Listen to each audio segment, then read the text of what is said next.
എമ്പുരാൻ സിനിമയുണ്ടാക്കിയ വിവാദങ്ങൾ കഴിഞ്ഞ ഒരാഴ്ചയായി നടന്നുകൊണ്ടിരിക്കുകയാണ്.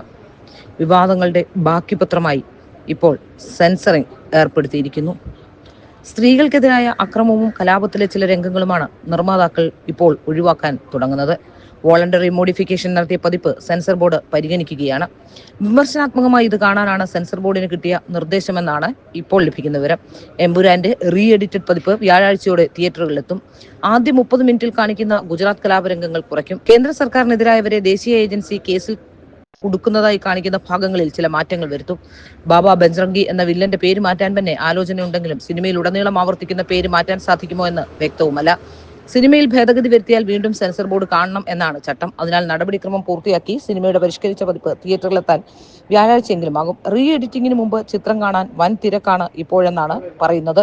ചിത്രത്തിൽ നിന്നും 10 സെക്കൻഡ് മാത്രമാണ് ആദ്യ പതിപ്പിൽ സെൻസർ ബോർഡ് ഒഴിവാക്കാൻ ആവശ്യപ്പെട്ടിരുന്നത്.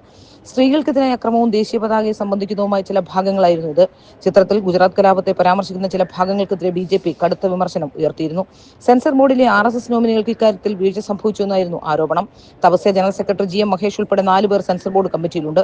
ഇവർക്ക് വീഴ്ച പറ്റിയെന്ന് രാജീവ് ചന്ദ്രശേഖർ കോർ കമ്മിറ്റിയിൽ സൂചിപ്പിച്ചതായി വാർത്തകൾ പുറത്തു വന്നിരുന്നെങ്കിലും എന്നാൽ അങ്ങനെ ഒരു സംഭവമേ നടന്നിട്ടില്ല എന്ന് BJPയും ആരോപിക്കുന്നു. പിന്തുണ സൗഹൃദം മാത്രമാണെന്നും സിനിമയുടെ ഉള്ളടക്കത്തെ പിന്തുണയ്ക്കുന്നില്ലെന്നും അദ്ദേഹം വ്യക്തമാക്കിയതായും സൂചനകളുണ്ട്.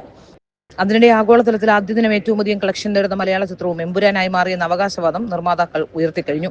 മലയാള സിനിമയുടെ ചരിത്രത്തിലെ എക്കാലത്തെയും ഏറ്റവും വലിയ ബജറ്റിലെത്തിയ ചിത്രമാണ് എമ്പുരാൻ. ലൂസിഫറിന്റെ 2ാം ഭാഗം മലയാള സിനിമയിൽ ഏറ്റവും അധികം പ്രീ റിലീസ് ഹൈപ്പ് നേടിയെടുത്ത ചിത്രം കൂടിയാണ് എമ്പുരാൻ. 48 മണിക്കൂറിൽ 100 കോടി ക്ലബിലെത്തുമെന്നായിരുന്നു എമ്പുരാന്റെ കണക്കൊക്കെ ഉണ്ടായിരുന്നത്. വിദേശത്ത് നിന്ന് മാത്രമായി 64 കോടി രൂപയാണ് എമ്പുരാൻ നേടിയിരിക്കുന്നതെന്ന റിപ്പോർട്ടുകളും പുറത്തുവരുന്നുണ്ട്. എന്നാൽ സിനിമയ്ക്ക് മുമ്പ് പ്രമോഷൻ പരിപാടികൾ സജീവമായിരുന്ന പൃഥ്വിരാജിനെ ഇപ്പോൾ കാണാനുമില്ല. സിനിമയുടെ നിർമ്മാതാക്കളും നടന്മാരും ഒക്കെ തമ്മിൽ പലതരത്തിലുള്ള പ്രശ്നങ്ങളുണ്ട് എന്ന് ഇപ്പോൾ വാർത്തകൾ പുറത്തു വരുന്നുണ്ട്. അതിൽ ഏറ്റവും പ്രധാനം ഈ ചിത്രത്തിന്റെ തിരക്കഥ തിരുത്തിയെന്ന വിവാദമാണ്. തിരക്കഥ തിരുത്തിയതും അതുപോലെ തന്നെ സെൻസറിംഗ് ഉൾപ്പെടെയുള്ളവ വിവാദത്തിലാവുകയും ചെയ്തിട്ടുണ്ട്. ഏതായാലും ഇതുമായി ബന്ധപ്പെട്ട് പ്രമോഷൻ പരിപാടികൾ സജീവമായിരുന്ന പൃഥ്വിരാജ് ഒരു അവകാശവാദവുമായി വന്നിട്ടില്ല എന്നതും ശ്രദ്ധേയമാണ്. മോഹൻലാൽ അടക്കമുള്ളവർ പൃഥ്വിരാജിനെ തള്ളിപ്പറഞ്ഞതായാണ് സൂചന. ഏതായാലും പൃഥ്വിരാജിനെ ഇപ്പോൾ കാണാനുമില്ല.